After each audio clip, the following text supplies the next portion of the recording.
বিভিন্ন সাংবাদিক সংগঠন ইতিমধ্যে আমাদের প্রস্তুতি পরে চলে আসলে আমরা আনুষ্ঠানিকভাবে আমাদের এই মানববন্ধন শুরু করবো।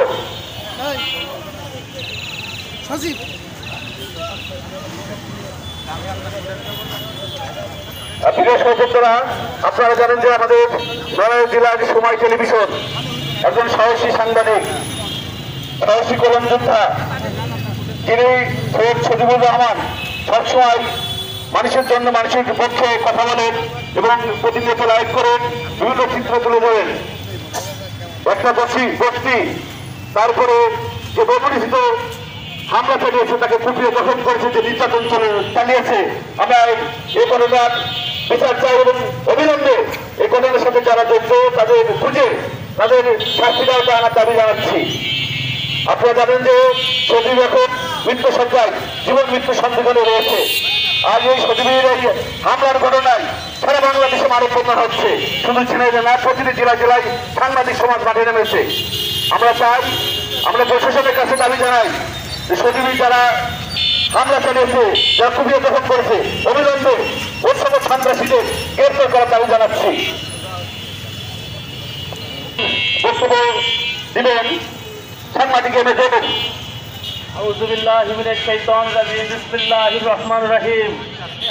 আজকের এই মানববন্ধনে সর্বপ্রথম আমি শ্রদ্ধা নিবেদন করছি আমার গুরু ইমরাহানকে, সাংবাদিক গুরু ইমরাহান। উপস্থিত আছেন ঝিনাইদহ প্রেস ক্লাবের সেক্রেটারি মানব জরিমের লিটন, উপস্থিত আছেন সাংবাদিক নেতা রবিউল ইসলাম রবি, উপস্থিত আছেন ৭১-এর লড়াকু সৈনিক রাজীব, আর উপস্থিত আছেন সাদ্দাম। প্রিয় বন্ধুরা, আজকের এই রাজপথে দাঁড়িয়ে শুধু একটি কথাই বলবো, ইতিহাসের কোথাও লেখা নেই সংবাদ কর্মীকে মারতে হবে।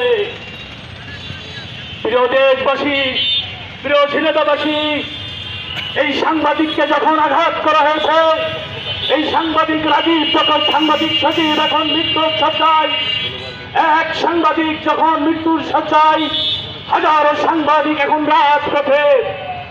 আমি প্রশাসনের কাছে বিনীত করজোড় হাত করে অনুবিনয়ের সাথে অনুরোধ করব, আর যেন কোনো সাংবাদিক যেন অ্যাসাল্ট না হয়, আর কোনো সংবাদ কর্মী যেন আঘাতপ্রাপ্ত না হয়, তাদের স্বাধীনতার ভিতর দিয়ে যেন তারা তাদের কাজকর্ম চালিয়ে যেতে পারে, এই আহ্বান দেখে আমি আমার বক্তব্য শেষ করছি। বাংলাদেশ জিন্দাবাদ। এ পর্যায়ে আমাদের মাঝে বক্তব্য রাখবেন গ্লোবাল টেলিভিশনের জেলা প্রতিনিধি আমার ছেলে ছোট ভাই মেহেদী হাসান জিকো। আসসালামু আলাইকুম।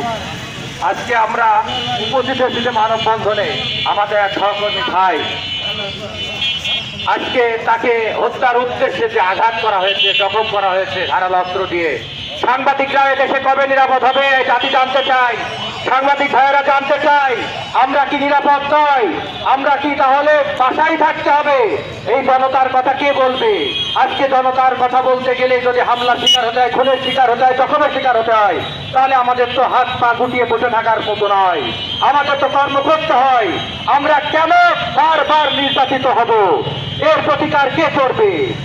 আমি এই সরকারকে বলতে চাই, উপদেষ্টা মন্ডলীদের বলতে চাই, আপনারা কি বারবার কথা বলছেন যে আপনারা আমাদেরকে সুরক্ষিত করবেন, ও সুরক্ষিত রাখতে তো পারছেন না। এই ব্যর্থতার দায়িত্ব আপনাদের নিতে হবে।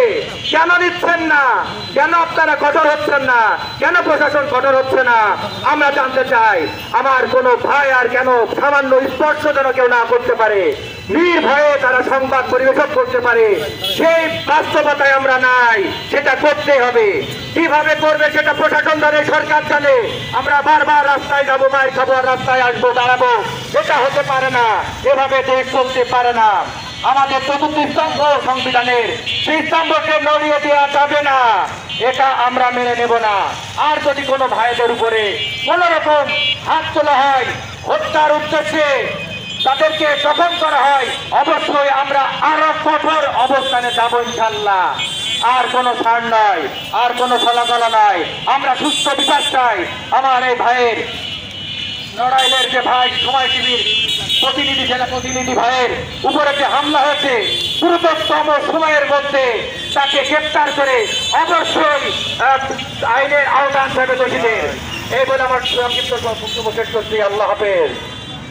আর ধন্যবাদ রফিকুল ইসলাম মন্টু ভাই বক্তব্য রাখেন। আমাদের সহকর্মী সময় টেলিভিশনের সিনিয়র রিপোর্টারের উপর যে নগ্ন হামলা হয়েছে, এই হামলার আমরা তীব্র প্রতিবাদ জানাই। আমি প্রশাসনকে হুঁশিয়ারি দিতে চাই, 24 ঘন্টার ভিতরে যে হামলার সঙ্গে যারা জড়িত তাদেরকে গ্রেপ্তার করে আইনের আওতায় নিয়ে আসতে হবে।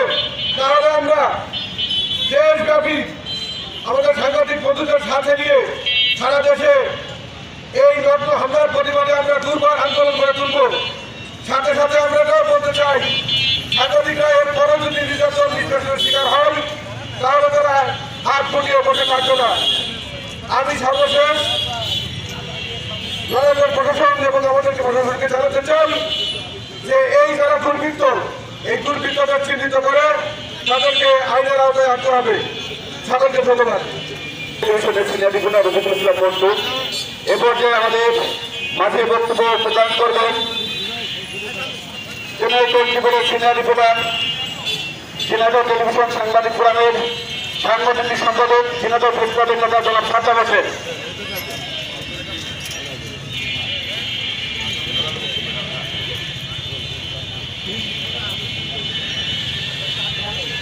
বিসমিল্লাহির রহমানির রহিম। আমাদের সহকর্মী সহযোদ্ধা নড়াইলের সময় টেলিভিশনের জেলা প্রতিনিধি সজিবুর রহমানের উপর সন্ত্রাসীদের হামলার প্রতিবাদে আমরা আজকে রাজপথে দাঁড়িয়েছি। আমাদের যখন কোনো সহযোদ্ধা সহকর্মী আহত হয় ঠিক তখনই কিন্তু আমাদের রাজপথে দাঁড়াতে হয়। এটি অত্যন্ত দুঃখজনক এবং কষ্টের। আজ এই দেশের মানুষ, এই সমাজের মানুষ সাংবাদিকদের সমাজের দর্পণ বলে থাকে, যে দর্পণে এই সমাজের অনিয়ম, অবক্ষয়, দুর্নীতি তুলে ধরা হয়। সেই দর্পণ যদি ভেঙে দেওয়া হয় তাহলে কি এই দেশের মানুষের হৃদয়ে একটু আঘাত পড়ে না? একটি খুঁটি যখন একটি খুঁটিতে আঘাত করা হয় তখন কি এই রাষ্ট্র নড়ে ওঠে না? যে তারা হামলা করে তাদেরকে গ্রেপ্তারের জন্য, আইনের আওতায় আনার জন্য আমাদেরকে রাজপথে দাঁড়াতে হয়। যে চতুর্থ স্তম্ভকে আঘাত করলে তো রাষ্ট্র নড়ে ওঠার কথা। তারা এই সন্ত্রাসী দুষ্কৃতকারী তাদেরকে আইনের আওতায় নিয়ে আসার জন্য বারবার আমাদের রাজপথে দাঁড়াতে হয়। তাই আমি সরকার এবং প্রশাসনের প্রতি উদাত্ত আহ্বান জানাবো, তারা এই সচিবের উপরে আঘাত করেছে, খুঁটিয়ে শোষণ করেছে, তাদেরকে দ্রুত আইনের আওতায় নিয়ে আসতে হবে। যদি আইনের আওতায় নিয়ে আসা না হয় আমরা পরবর্তীতে আরো কঠোর কর্মসূচি দেব এবং সেই কর্মসূচির মধ্য দিয়ে সাংবাদিকদের উপর যারা হামলা নির্যাতন করে তাদেরকে দৃষ্টান্ত সরকারের দেখাতে হবে, যেন পরবর্তীতে আর কোন সন্ত্রাসী এই ধরনের কর্মকাণ্ড না করে। আজ একজন সাংবাদিক একটি সমাজে, একটি জেলার, একটি দেশের অনিয়ম, দুর্নীতি তুলে ধরে, যার ফলে কিন্তু আপনারা শান্তিতে আসেন। আমরা দেখেছি যখন একটি মানুষ বিচারের জন্য দাঁড়ে দাঁড়ে ঘুরে কোথাও কোনো বিচার না পায়, সর্বশেষ সাংবাদিকদের কাছে আসে এবং সাংবাদিক তাদের সেই কষ্টের কথা তুলে ধরে তাদের বিচারের জন্য লেখনের মাধ্যমে তুলে ধরে দেশবাসীর কাছে। কখনো যখন তাদের বিচার না পায় সর্বশেষ কিন্তু আল্লাহর কাছে বিচার ছেড়ে দেয়, যে বিচার আল্লাহই করবে। তো তাই প্রিয় বন্ধুরা, আজ আমরা সহযোদ্ধা, আমার সহকর্মীরা আমরা রাজপথে নেমেছি। আমাদের এক ভাই, আমাদের এক সহকর্মী, তিনি আজ ঢাকাতে একটি হাসপাতালে মৃত্যুর সঙ্গে পাঞ্জা লড়ছে, তাকে কুপিয়ে নির্মমভাবে আহত করা হয়েছে। এখন পর্যন্ত তিনি অচেতন। এখন পর্যন্ত হয়ে গেলেও পুলিশ কোনো সন্ত্রাসীকে এখনো গ্রেফতার করতে পারেনি। পাশে যে আন্দোলনে এসে পরবর্তীতে সংস্কারের কথা বলা হচ্ছে।